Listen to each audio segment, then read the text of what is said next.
This is why I don't YouTube. I quit. Start the video. I'm not gonna do the whole like, this is my comeback to YouTube and play a bunch of old videos that I played before and tell you about my journey. You guys don't give a shit about that. Where have I been? I've been active on social media. I just haven't been making YouTube videos. That's on me. I take responsibility for that. I apologize for my absence on there, but I'm gonna kick this back off with just a Q&A video. I didn't want to just like jump right into a Q&A without me just at least opening up the video this way. I'm gonna do a Q&A that I posted on my Instagram story as if I've been uploading for the last however long I haven't been uploading for. So we're not gonna make this shit awkward. I'm just gonna play the video for you guys. Expect more future uploads, and I'm excited to keep creating content.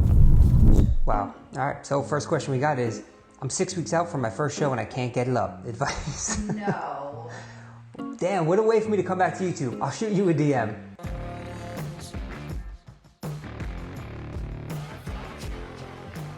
Yeah, I get it. It's been a while, but we're here. We got questions. I posted a Q&A on my Instagram. We're just gonna jump right into them. So, first question, when are you coming back to YouTube?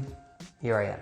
What did you want to do for a career before you found fitness? Honestly, no idea. I went to college. I was actually going for phys ed originally up at SUNY Cortland. I didn't love that major, but there were some things I liked about it. I was part of a mentorship program. I liked helping people. I knew I wanted to do something that had to do with helping people. And then I got my degree in business management and marketing, and here I am. So online coaching, phys ed teacher, business, I don't know, I put them all together, and this is what I do full time, online coaching and creating content, and this is what I love. How's Britt doing? She's great. She's actually sitting right there watching me record this. Over here. Nice, It's been a babe, while. nice. I'm a little rusty. A little. Hopefully this is recording. Hello? Can you check that for me? Just say REC. You're already at 40% though. Better than 30. That's what I always say. Not as good as 50 though. Not even close to 50, far from 100. If you could give yourself advice when you first started training, what would it be? Honestly, like, yeah, I made all the mistakes. I was fat growing up, and I used to do cardio in a sauna suit. Don't do that. I didn't know anything about nutrition. We obviously didn't have like YouTube and Instagram. Now I'm showing my real age. How old are you? 31. I made a lot of mistakes when I first started training. I didn't try and master the barbell lifts, which is what I should have focused on in the beginning. So if you are someone who is a beginner and you're just getting into this game, first of all, there are so many people on social media that you can follow, and you can get all of the best advice. You can get training programs for free by just doing a Google search. So find a program that covers the basic barbell lifts. Learn them and perfect that technique over the years. Focus on your nutrition, stay active, stay injury-free, and that's honestly what I would do for the first few years. Don't worry about cutting and being shredded. Those are your prime years to grow. Take advantage of them, because I didn't. Have you ever dealt with any eating disorders or body image issues? Yes, I wouldn't say eating disorders, but disordered eating. Very different. And body image issues, yes, I would believe most people have dealt with that or are currently dealing with that. And I was actually invited to Colgate University back in March to speak to all the students and staff on this topic. Amazing opportunity, and I'm incredibly thankful that I was able to do that. But more people are dealing with this than you think, and just hang tight, because I promise I will make a long, in-depth video on this topic, because it just needs to be heard. So yes, I have, and yes, I will cover that in a future video. How has your training been? Any new PRs or goals? My training's been going really well. So I recently actually just finished Jeff Nippard's upper lower strength program, which is awesome. Very high frequency, so 6 days per week, 3 upper, 3 lower, which I wasn't really used to, but I really enjoyed it. Now I actually just switched gyms like a few days ago. So I'm in a different gym, my old gym that I used to go to.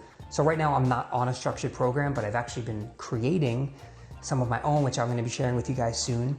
But as far as PRs and goals, the goal is to grow, just really grow over these next, who knows how long, for sure, all the winter. But new PRs, I haven't attempted any PRs. I recently wanted to see where my deadlift was at, because I took some time away from that lift. And I'll actually just throw it on the screen for you. I hit 500 and it was a little shaky towards the end, but we got it and I felt good about it. But I don't really train for PRs. I don't try and test my strength in the gym. I try and build my strength. And someday I will test things to see where I'm at, but yeah, other than that, training's going well. Why don't you post a lot about your online clients? I actually just covered this in a recent Instagram story. Truthfully, a lot of my clients aren't on social media or don't like being put out there on social media. So if you look at the testimonials section of my website, you'll see some of my client transformations, and I'm actually adding a bunch over the next 2 weeks or so. So you can always check back there if you want to see some of the people that I've worked with. Or you could join my email newsletter, so my VIP list. I'll have a link in the description box below. Sometimes I send out some client progress through there. Yeah, I mean, a lot of people just, they don't want to show off their body to the world, and I respect them for that. But as soon as they give me the go-ahead, I'd be more than happy to put them on my social media, on my website, and they're all doing well. I'm proud of everybody that I work with. I got this question quite a bit. Are you still with ALPHALETE? Yes, I am. I'm not one of the few main athletes, but I am still part of the team and the family. I'm still very good friends with Christian and all of them, so yes. Can you hold her? I have to go upstairs quick. G, say hi to YouTube. Over there. No, straight ahead. Straight. No, you have to look at the camera. Right, you go right over there. There you go. Tips for being hungry while on prep.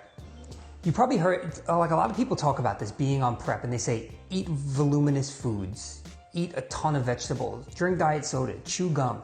Those are all tactics, but they're not ever going to solve the problem of being hungry. What you have to do is accept hunger. Hunger is a part of dieting, hunger is a part of prep. It's going to suck, but you signed up for that. So yes, you can eat a ton of volume. You can eat large salads out of mixing bowls. You could chew 6 packs of gum a day, but all of those things are just going to maybe mask the issue part-time. Stop running away from it. Embrace the hunger. It's part of dieting, and just know that it's not forever. How to build legs with a bad lower back. I've made videos on lower back injuries before. I think one of my most recent videos on YouTube, which wasn't so recent since it's been a while, was actually 6 ways to squat with lower back pain, and there were different squat variations. But if you are clear to train and you know what your lower back injury is, maybe it's a herniated disc or something, but you've been to PT, you've seen a physio or a chiropractor or someone, and they gave you the green light to train, you just have to be smart about it. Stay away from anything that's loading the spine. Don't put a bar on your back. Be careful with deadlifts. Maybe try like a sumo deadlift or a kettlebell deadlift or a landmine deadlift. You just have to find exercises that you can do that aren't causing any pain. Obviously, you want a strong core, strong glutes to support everything. You can build legs with a bad low back. Trust me on that. It's just going to take some modifications. I mean, Bulgarian split squats will blow your quads up if you do them right. If you're progressively overloading that movement, that's a great quad builder. And then, there are plenty of movements you could do for hamstrings and glutes. But yeah, make sure you see a medical professional first and then implement that stuff. I can't lose fat no matter what. Is my metabolism damaged? Damaged? No. Has it adapted? Probably. But have you ticked off all the boxes? Are you actually tracking every single thing that you eat? I can't tell you how many people forget to track, underreport, mistrack, don't enter certain things. People rely on the MyFitnessPal database, which a lot of the entries are user submitted, so they can be entered wrong, so you're not actually entering the right information for your food. Are you consistently tracking your food either raw or cooked and using the same measurements every time, or are you measuring it raw some days and cooked other days where you cook everything in bulk? Are you tracking things like the creamer that you use in your coffee, little calories that sneak up here and there? Every bite, lick, taste, all of those calories add up, and they don't sound like a big deal, but they do contribute. So if you're not losing fat or weight no matter what, it's likely that you're messing something up with your tracking. Your metabolism has adapted, so naturally you're going to have to eat less. Or your NEAT, your non-exercise activity thermogenesis, has dropped because you're dieting. So naturally we just move less when we're in a dieted state. So you're probably not taking as many steps throughout the day. You're a little bit more lethargic. Maybe your training isn't as intense. So there are a lot of things to look at, but your metabolism is not actually damaged.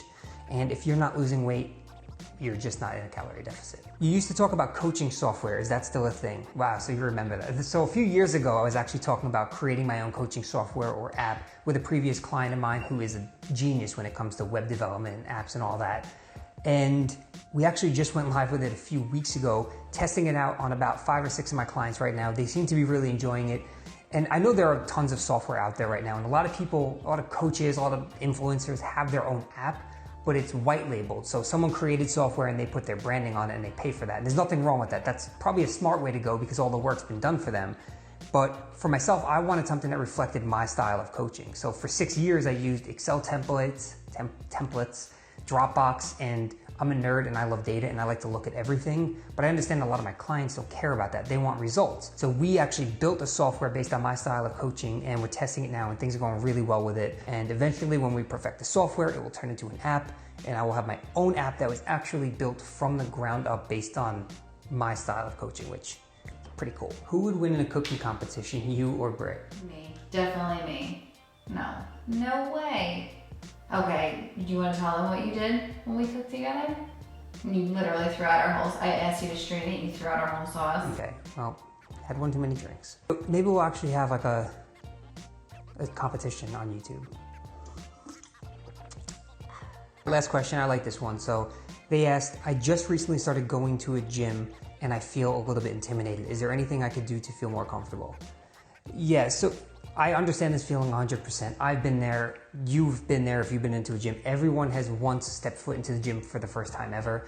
And it is a little bit uncomfortable and it's intimidating. You see people around you who just know what they're doing. They're walking around in tank tops. That can be intimidating. They're bigger than you, leaner than you, stronger than you. We have to understand that they started somewhere and nobody's looking at you. Nobody's judging you. If they are, they're dealing with a lot of their own insecurities. So just, you don't have to worry about them.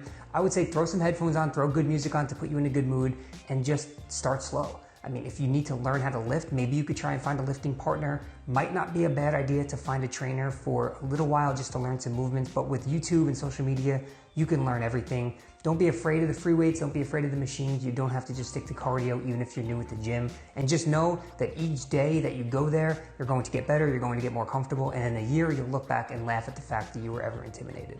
First video back, little fail. So I think the camera actually cut off at a certain amount of time. So that's why you saw the ending didn't really have the video, but the audio was there. Anyway, I just want to say thank you guys so much for your time, for your patience with me uploading. I know it's been a while, but I do appreciate you guys sticking around for the video. Make sure that I'm gonna have a bunch of links in the description box. I'm very active on Instagram. I post a lot on Twitter, occasionally on Facebook. I have a free Facebook group. I have a VIP list where I send out emails weekly. So everything will be linked below this video in the description box. That's where you can connect with me, and also you'll be able to connect with me here as I continue to upload videos. So if you haven't already subscribed, make sure to subscribe. If it's been a while, turn your notifications on so you do get notified when I upload. And that's it. I just sincerely want to say thank you guys so much for sticking with me. I appreciate it, and I'll talk to you all on the next one.